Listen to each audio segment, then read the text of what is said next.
because it kind of to the world beyond the world that I knew. I could see like I could interact with so many different backgrounded people coming from different countries, different cultures, different mindsets. And that really kind of shaped me to stay in the organization for longer after like years to come. And as you can see, like in 2014, it's been like 7 years since then, but I joined like a year after that. So in 2015, I could say like, hey, Isaac, because that's when I joined the organization in OGX. So very fun part is that like all my ISEC journey, except for my current role, I've been working in youth facing programs and youth facing roles. And this is my first proper role that I've had where I'm working for business facing functions. So yeah, in 2015, I saw the Power Exchange because when I came back from my ISEC exchange, Global Volunteer Exchange, I could not stop talking to people about my exchange experience. And it's to my advantage that I was in OGV. So it kind of made it easier for me to, send more people on exchanges because I was just telling everybody about it. I was not pushing anyone to do so, but the way that I spoke about my exchange experience, and I was not like, I was not even trying to do sales for GV back then to young people, but the way that I spoke of it and the honesty and the emotion that was there for me when I spoke about the experience that I had, it was like kind of an unintentional sale that was going on back then. So in 2016, I shifted to ICX, incoming exchange. So as you will see, like OGX, then incoming exchange, and like we'll see like what's gonna happen next. So 2016 was the year of rejections for me. I applied to like become a CCP back in my LC in India, and then I applied to become a spontaneous EB role opened first, and I applied to be that. I did not get selected. Then I applied like in the proper EB application again for the next term. I did not get it again. So it was like very heartbreaking for me because I was one of the very highly performing team leaders of the LC. So it was kind of like, I did not handle those rejections very well back then, especially the EB ones, because like, I dreamt of becoming the LCP of the LC. And in ISEC in India, it doesn't usually happen that you can become an LCP right from your role as a team leader. So yeah, like those were the moments that kind of also tested my integrity in terms of like, okay, do I let these rejections kind of touch my ego, or do I just stay here for the sake of the higher purpose of the organization? Because while I'm here, every single time, every single rejection that I had, like it can hurt your ego sometimes. But the thing is, in the end, I kept coming back to why I'm really here, which is for my personal development and the value that I saw in the work that I was doing in the organization. And yes, by the end of this year, they opened the LCP applications, and I was eligible to apply because I was one of the oldest team leaders, and like also like of course EB was also there applying. So I stood for my LCP elections. Sorry about that. Yes, I stood for my LCP elections, and I had, you see in the first picture in the background, there are like 4 of us standing together. So I was standing there with like 3 of my very close friends, very good friends, and one of them was EB, the other 2 were team leaders, all of them really, really wonderful people. And I was fortunate enough to get elected as local committee president for 2017 for my LC that year. And how that happened, this is like my belief, that the experiences that I had in the organization, not just in my LC, but beyond the LC. For example, like I was EST, I was also ECB, I was doing GST and whatnot. Like there was a time when I had like 5 roles in ISEC at one time. So like I was really multitasking because I was really, really looking forward to just learning as much as I can within like as much time as possible in the organization for me. So yes, the next picture that you see here with so many people is my first local committee conference together with my local committee, and the chair that we had was amazing as well. So in that picture, like I always kind of brag about that picture because it shows 4 generations of local committee presidents in one picture. And like I'm the current one, but then after me, like 3 generations of LCPs are in one picture as well. So it kind of shows that the culture that was there in the local committee back then. And this was also the year, like when I got elected, they asked me to like speech, and I'm crying because the water poured down on me, and it's like all super emotional. But one thing that I wanted to kind of promise to everyone was that I will make sure that I facilitate an ISEC for you, which makes you stay in the organization. Like every single one of you has a reason to stay in the organization. And that kind of also made me, taught me to listen to people, like listen to what the members really want, listen to what the young people really want in the way that we do, ISEC in the local committee. And that's, I think, where it all kind of started in terms of like where I am today as well, in my current role as well. So yeah, in 2018, it was the final semester of my university. I had like a super cool internship semester back in India, and they offered me a full-time role at an investment banking company, and I was gonna make a shit ton of money. But the thing is, I also applied to MC in ISEC in Norway, and I was selected. So, and the thing is that it was, I mean, coming from India, the job that I had been offered at this investment banking company, it would have been like perfect for the society, for my uncles, for my aunties, like, oh my God, you know, she's been on the top of her classes, the beginning, and she's gonna have a super cool job at a company. And then that was happening. But the thing is, like, it did not take me like more than 30 seconds to decide, like, yeah, like I don't care about the job, I will go for an MC term. And yeah, I chose to not take up that offer, and I chose to go with my MC role. But the thing is that not everything turns out the way that you expect it to. So I was selected as the MCVP Marketing and Finance for ISEC in Norway back in August of 2018. And, you know, like when I got selected, I had 2 things in my hand. One was the investment banking job that was there. And the second was this MC role. And the thing is, me coming from India, I have a very weak, not very weak, but like I don't have a very strong passport. This is how I would say it.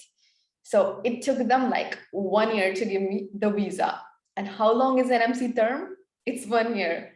So it did not work out for me that I never got to go to Norway. Even now I'm living in Prague, I still haven't been to Norway. So my term started in August 2018, and by November 2018, I had to discontinue my role because I couldn't see the possibility of me traveling to Norway, and it did not make sense for me to continue in that role anymore. So you see, at one time I had 2 things in my hand, and then the like couple of months later, I have nothing because I don't even have an MC role, and I don't even have my old job at the bank. So I was like, okay, I feel very lost. My mental health was really degrading a lot.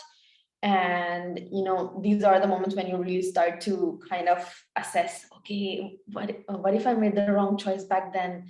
Was it a good decision for me to go for the MC? But the thing is, like, I really loved ISEC. I still love ISEC, and this is why I'm still here, you know? So I started to look for other opportunities outside of ISEC as well as inside of ISEC.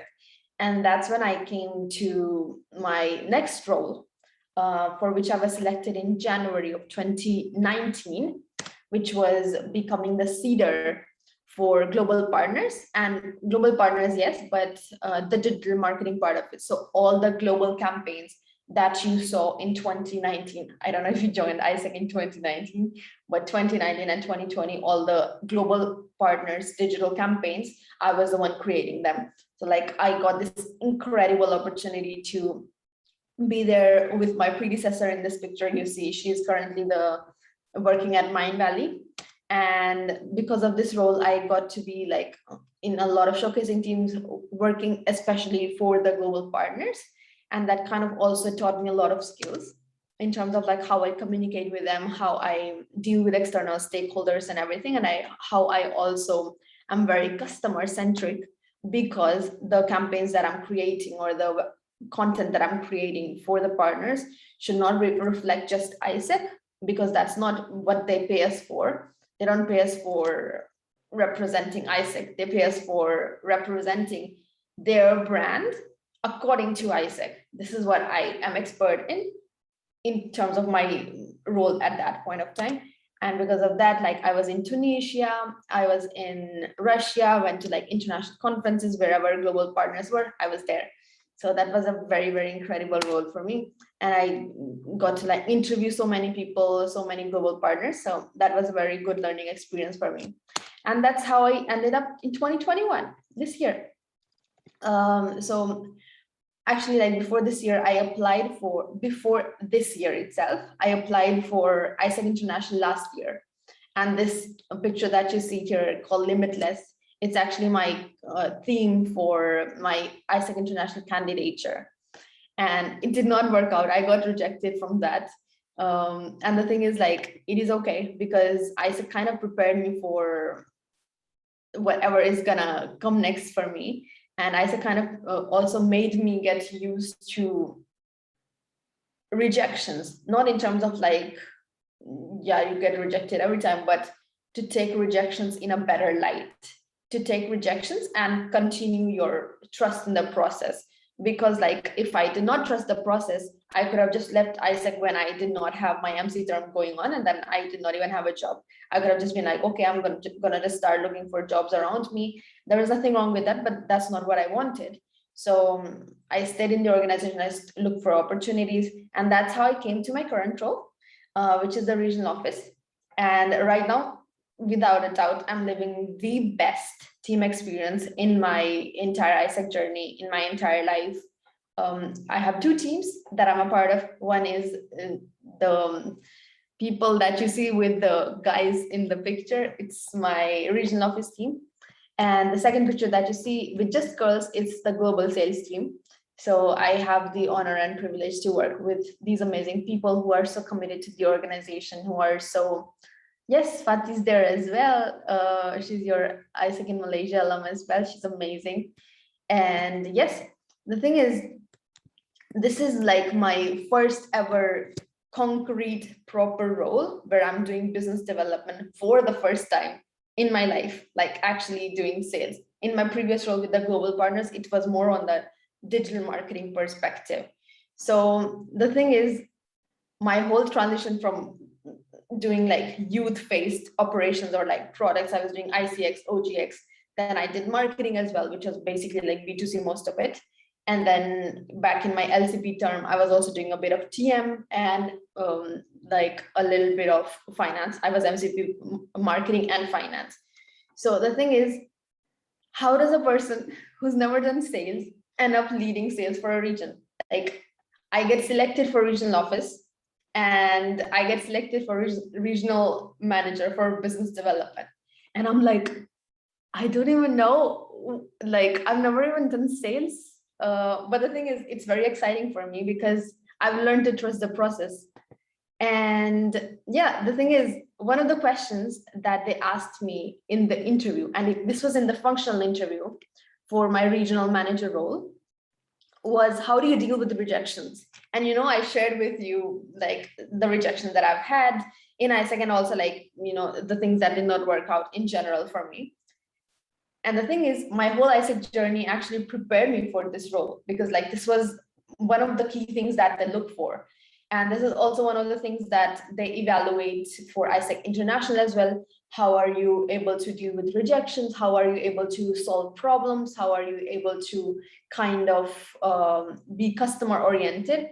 And the thing is, all the roles that I had before this, even though I did not have a, like on the paper, I did not have the role of doing business development or something, but all the roles that I had actually prepared me for where I am today. And yes, the thing is, then started my love-hate relationship with sales, and it is still there. I love every minute of it, and I hate a lot of minutes of it as well. So the thing is, when I started my role as a regional manager for business development, because I did not have that much confidence in myself, and also, it's a big responsibility to be doing sales and business development and representing ISEC to external stakeholders. For young people, it's okay. I mean, it is still challenging, but like when you're selling it to young people, you are more kind of in your comfort zone. You're like, okay, it's my crowd, I know young people, things like that. But when it comes to the business stakeholders, it's kind of like the stakes are higher. So it took me 3 whole months. I started my role in August of 2020, last year. And it took me 3 months to send my first cold approach LinkedIn message to a possible partner. This is how scared I was. What was I doing in those 3 months was literally just preparing myself to that moment. And that was the most stupid thing that I could have done. Because the thing is, when it comes to sales, you will never ever learn sitting in your own comfort zone. You have to jump in the market. You have to start implementing things, and that's how you learn on the go. And the thing is, I had a lot of roadblocks as well, and rejections, of course, because I did not have a context. And also, this is the part of the sales, you will always face rejections, even if you've done sales for 10 years, you will still face rejection, which is totally okay. And there were a lot of roadblocks that I faced. The thing is, this is how my first 6 months went. So you will see, from August to December of 2020, I had 5,000 Canadian dollars of revenue planned. I achieved 0. And I wouldn't say I didn't do any work or something. That's not true, but it's just I spent a lot of time in preparing rather than implementing and approaching people. And the thing is, as you will see, my conversions were very bad. And this is not just the thing that Asia Pacific regional office was facing, but it was something we as regional managers in general were facing in all the regions. So we realized that, okay, first approach to the prospect or qualified leads is not that good. So what do we do? Because the thing is, I'm the person who is responsible for bringing in revenue to the regional office. So I'm the person whose role is responsible for sustaining the regional office in general. So that's a big big responsibility. So I can either stop blaming things on, okay, the conversion is not good, or I can get my head straight and think of what can be the solutions. How can we improve this? So the thing is, the things that held me back, I thought about the things that are not working out. First of all, okay, the fear of rejection is always there. I was used to rejection, but the fear of rejection from a company is always going to be there. I had a little bit of social anxiety. I still do, even if today I have to speak to a large number of people. I usually get anxious.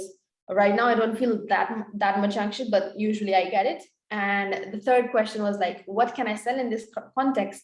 I cannot sell GT. GT companies are not that much receptive of GT in the region. And when it comes to the remote internships, the companies, they always ask, okay, what have you done in the past, things like that. So it's not really working for me. And apart from that, what else can I sell as a regional touch point? So I have either global conferences or regional conferences. That was all I was left with. And I did not see that kind of generating that much interest in the partners. So moving on to what the failure actually taught me. Failure in terms of achieving my goals, or the past years in ISEC as well, was one thing was capitalizing on my strengths, knowing myself, who am I as a person and how can I leverage on those strengths. So who am I as a person is, I'm a person who is value driven, and I'm really good at being empathetic. I can easily put myself into other person's shoes. So that was something that worked out for me, because I realized, okay, these are the things that actually partners or potential partners value. And I started implementing these things in the way that I did sales or in the way that I communicated with potential partners. So what happened was my first account meeting. This was the first ever business meeting that I had with the company. I'm the account manager for Isaac and Mindvalley partnership as well, by the way. So I was there. And the thing is, there was the global coordinator, which is my close friend and my former predecessor, as you know, and the contract owner of the meeting as well. So I was like super nervous because, of course, I put a lot of pressure on myself that this is my first account meeting. I don't want to mess it up. I have high expectations from my predecessor, and I want to maintain this partnership. I want to maintain good relationship with this partner and bring a lot of value to them. So I was like a little bit of awkward, put a lot of pressure on myself, and that kind of showed, maybe not to them that much, but in my head, it was present a lot. So, but on the other hand, I also capitalize on my strengths because I'm value driven and empathetic. And the thing is, you don't have to have those strengths. Your strengths will be your own. Your strengths will be different. So like capitalizing on my strengths, I had a plan on how Mindvalley's strategy of next year is and how Isaac can be an enabler in that. So like, I'm not just pushing Isaac on them. I'm showcasing them that, okay, I see that this is where Mindvalley is heading, and this is how Isaac can actually be a catalyst or like an enabler for you to amplify your goals or amplify your impact in the coming year. In the presentation that I had created, what did not work out for me was I had a lot of awkward pauses, and I was like, okay, I don't know what is happening. So like I was doing a lot of talk in my head while I was presenting, and I'm not a good conversation starter. So like if I have to, even in parties or like even in like social gatherings, if you talk to me first, I will talk, I will be comfortable. But if I have to be the person who has to start a conversation, I will suck at it big time. So that was like not my strength, and I stumbled a bit because of that. So there were times when there were like pauses and I did not know how to fill it. But the thing is, what worked out was that I showcased that I care about my partner. Also because like I had the advantage that they're already a partner. So I just had to make sure that they see me as a person who is going to care about the partnership and like not just look at it from the money perspective, but from the long-term relationship perspective as well. And I asked for the support from my team leader for business development. I asked Christina, who is the Isaac International VP for business development right now, and I asked her to be present in the meeting because I was like, okay, this is my first meeting and it would be great if you can be there. And she was there. So in times when I struggled a bit, so she was there to kind of fill in the gaps and also notice what are the things that I'm doing good and what are the things that I can be better at. And after the meeting, I made sure like I asked her for feedback as well. And the third thing was I listened because I have the strength, which is empathy. I like to put myself, I like to understand other people's opinions, other people's views, which makes me a good listener. So I wanted to know from them, okay, what are the things that they envision from the partnership, things like that, instead of just me talking about, okay, let's do this. This will make sense. Blah, blah, blah. So yeah, coming to my first sales meeting. So the first one before this was like my account meeting, but this one is like the sales meeting where it's not a current partner. So the first sales meeting, it was nobody else was there from my team. It was just me. I was super intimidated. It was a 1 hour long 1 hour long meeting. And I kind of lost control of the conversation. And I wrapped up the meeting 30 minutes before the scheduled time because I thought I had everything. I thought I had like all the details in terms of like the things that I want to propose next, things like that. And the outcome was I did not get enough information because I was too hesitant to ask questions, ask more questions. And the thing is, I used to think, coming from like India, my cultural mindset is like, if I ask too many questions, it's sometimes considered as rude.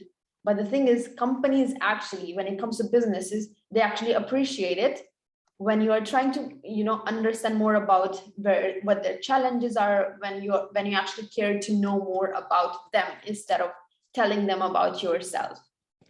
And because I did not get enough information, the proposal I sent afterwards did not showcase a customized approach, and it just showed, okay, like this is ISEC and this is what we can offer, but like some of the things they didn't even want it. So like, why would they waste their time reading things that don't make sense to them, you know? Even if one of the touch points that was in the proposal would have been perfect for them, but the thing is, like, I overwhelmed them, or I did not make that good of an impression when it came to the proposal that I had sent. It did not work out, of course. It did not work out for me.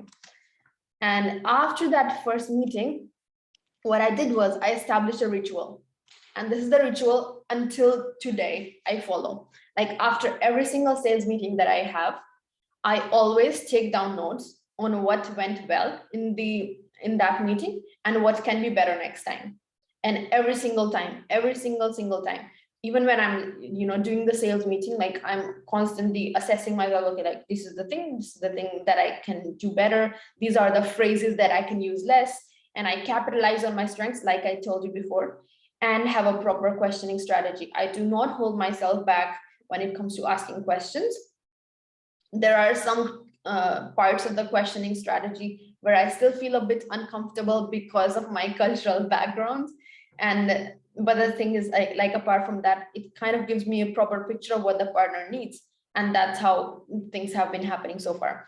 Just sharing like a little bit of snippet of the meeting that I had this Friday, like 2 days before. And you will see here that what went well for me was like questioning strategy, followed it. And after that, I let the partner talk more. And I was not just open to the things that I have done in the past as ISEC, but I was open to co-creating new projects specifically together with the partner. And I gave them a definitive timeline. I was like constantly giving them answers in terms of like the questions that they had. I did not tell them a lot, okay, like this is something, I did not give them unsure answers. I took control of the direction the conversation was going. And I was confident while asking questions. Even better, if you will see here. So because I am not a person who is like a dominant personality, so usually I suffer from like imposter syndrome, where I'm like, okay, maybe it's not good enough, things like that. I will not say it in front of the partner, but the way that I phrase myself, the way that I use my sentences, it kind of showcases that I don't believe in myself that much. And this is something that I'm still learning to deal with. And another thing was, like, you will see, this is literally from this Friday, less use of I think, and effective initiation of the budget talk. This is the part where I still struggle the most with. And if any of you has an idea in terms of how we can do the budget talk better for potential partners, please let me know as well. Because I feel like people in general, like from my experience in Asia Pacific, we don't really feel that much comfortable directly talking about the budget. Not even a single time when I've asked question to a company, okay, like, what does the budget look like? They have never ever given me an amount. They're just like, okay, we will see. We have budget. We will see if it makes sense, we will invest. And it's like, if we have an exact amount, it can make things so much easier for us. But still, like, this is still something that I'm learning to deal with.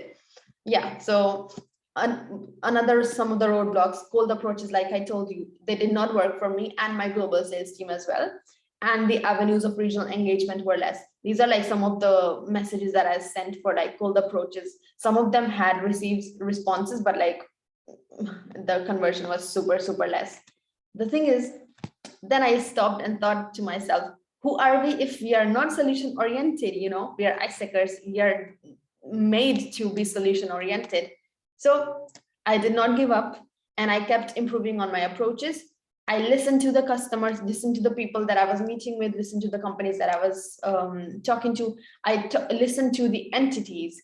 I had a really good synergy with ISEC in Malaysia last year as well. And I became smarter in my time investment, because it's just me who is doing sales on a regional scale. I have 2 more RSTs later on, but I started to analyze a lot in terms of like, where am I investing my time?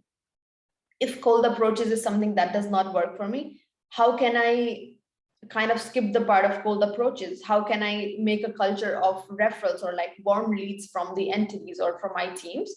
And that's how I kind of like, all the sales that I've done since then have actually been from leads and referrals from entities. And that's been like one of the things that worked out for us amazingly, absolutely. So like, if you see like something is not working out, either think of improving it, or if it's not in your control, sometimes when it comes to cold approaches, if your cold approaches, you've tried changing your messaging and everything, it's just not working. Sometimes LinkedIn can be a saturated channel for you. So like, how can you become smarter in terms of like, where you are investing your X number of hours in the role in. And if I lacked touch points, I created more. I had the global conferences and regional conferences, but then I thought like, okay, this is not something that kind of companies directly see value in. And then I did some research and I found out that business case competitions regionally, the companies are ready to invest in. And this is how we created our first ever regional innovation challenge, the applications for which are going to be open as well soon. So in November, we are planning to have the second edition of it as well. And the thing is, results after that was so far in 2021, I have 75% goal achievement for the revenue recognized, and 2 new regional partners in pipeline. And one of them is with us in Malaysia, by the way. So I have so much love for you in terms of how much open you are to the potential of the BD in the organization. And the thing is, like I told you, like I kind of sat down and I thought about where I am good at and what are my strengths as a person and how I can leverage on them. And now I would like to ask you to also kind of know more about yourself. So I have these 4 questions and I will give you 5 minutes to kind of reflect on it. And your 4 questions are: what are your top 3 strengths as a salesperson? What holds you back right now? What usually goes wrong? And based on your strengths, what advantage do you have while doing sales? Just that, and 5 minutes start now. And Eugene has already shared with you the sheet.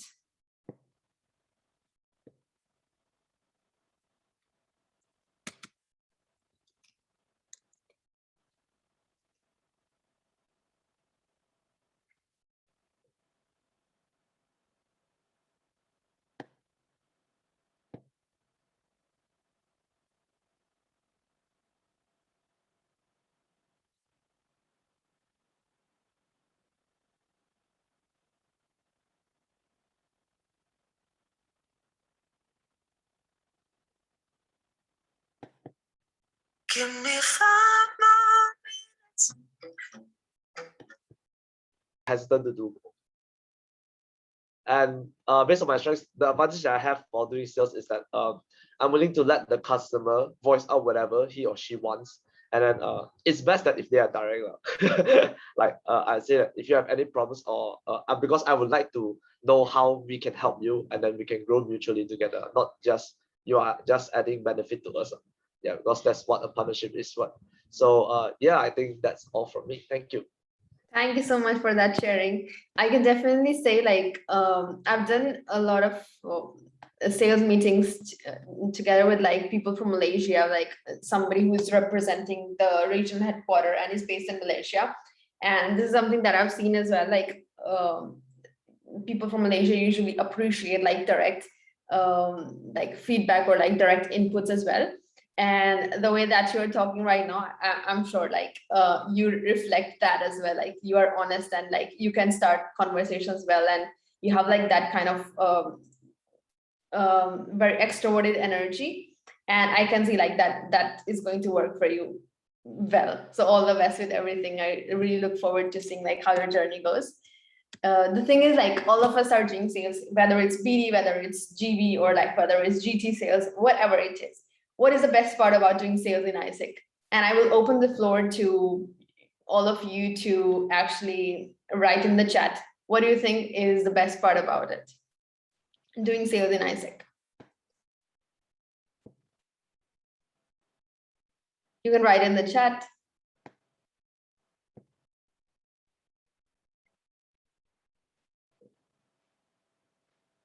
It can be one more. Yes, Manali. Yes, exactly. having exposure to meet leading people in the industry. Yes, I absolutely agree. See people get amazed. Yes, that shows you're able to make people amazed. You're a good salesperson. Amazing. Beautiful. Thanks a lot for this. Like along these lines, I think like according to me, it's also kind of the freedom, because I feel like doing youth facing operations for my whole ISEC life, it was kind of like when I got to know that, okay, I will be doing BD. I mean, I applied for BD, it wasn't a surprise, but when I got to know that I was going to be doing BD, I was like, oh my God, I don't know. Like, I feel like I'm much more comfortable working with young people. And now that I'm doing BD or like sales in general now, like dealing with partner organizations, it's the most exciting feeling ever, because it's like you can, first of all, you have the kind of power to do something new, or like do something on a bigger scale. And it's also kind of the responsibility, because you're bringing in revenue, which is beautiful. It is an added bonus. If you're not bringing revenue, it's still like you're bringing the external relevance to the organization, which is what the organization sustains on. So that's a big, big responsibility. And that's something that I wouldn't change for the world when it comes to doing sales in ISEC. So the most intense learning experience this year in doing BD on a regional scale for me has been the most intense learning experience for me. And through this experience, I've actually learned to see sales as a human experience, because the thing is, when you're doing sales, and also like in general as well, when you're doing youth facing like ICX, OGX as well, it's kind of like a human experience, because you cannot really put human beings in a box that all people are going to be like this, or all people are going to react to something like this.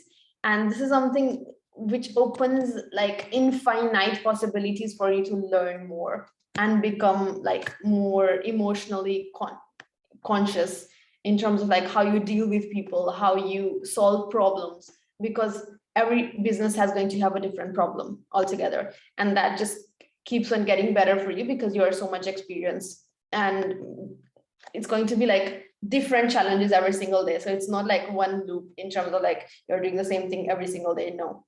And this is like one of the most intense learning experiences because of this. Like, so next year, in 2022, I have the honor and privilege of becoming the AIBB marketing for ISEC International. So it's my absolute honor to be there. And the thing is, I owe it a lot to the perspective that I gained this year in sales.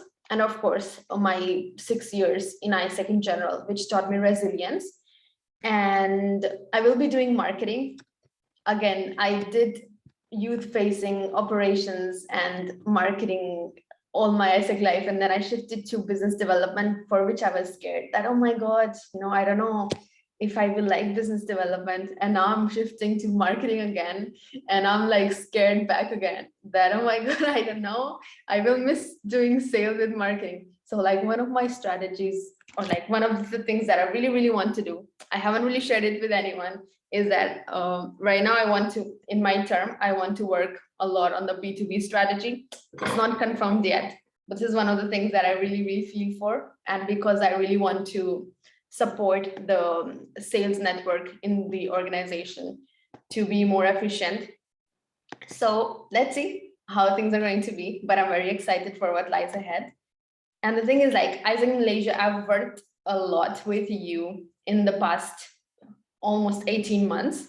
And the thing is, in you're one of those entities in which I see potential, I see resilience, discipline, and innovation to like the next level. Like, I'm not even exaggerating here. I have learned like a lot of my learnings in terms of how I do sales actually come from ISEC in Malaysia as well. A lot of the inspiration that I get in terms of like creating new revenue touch points come from ISEC in Malaysia. I've seen you represent yourself with like discipline, with dedication in global conferences, in regional conferences, and the way that you actually hold yourselves up to certain high standards, the way that you show up and the way that you fight for the organization in general. And it's something absolutely, absolutely amazing for me, which is also something like I didn't even think, like I didn't even take another thought when Eugene asked me to present like this session. And even though when I started this session, it was literally, I'm not kidding, it was 4 a.m. for me.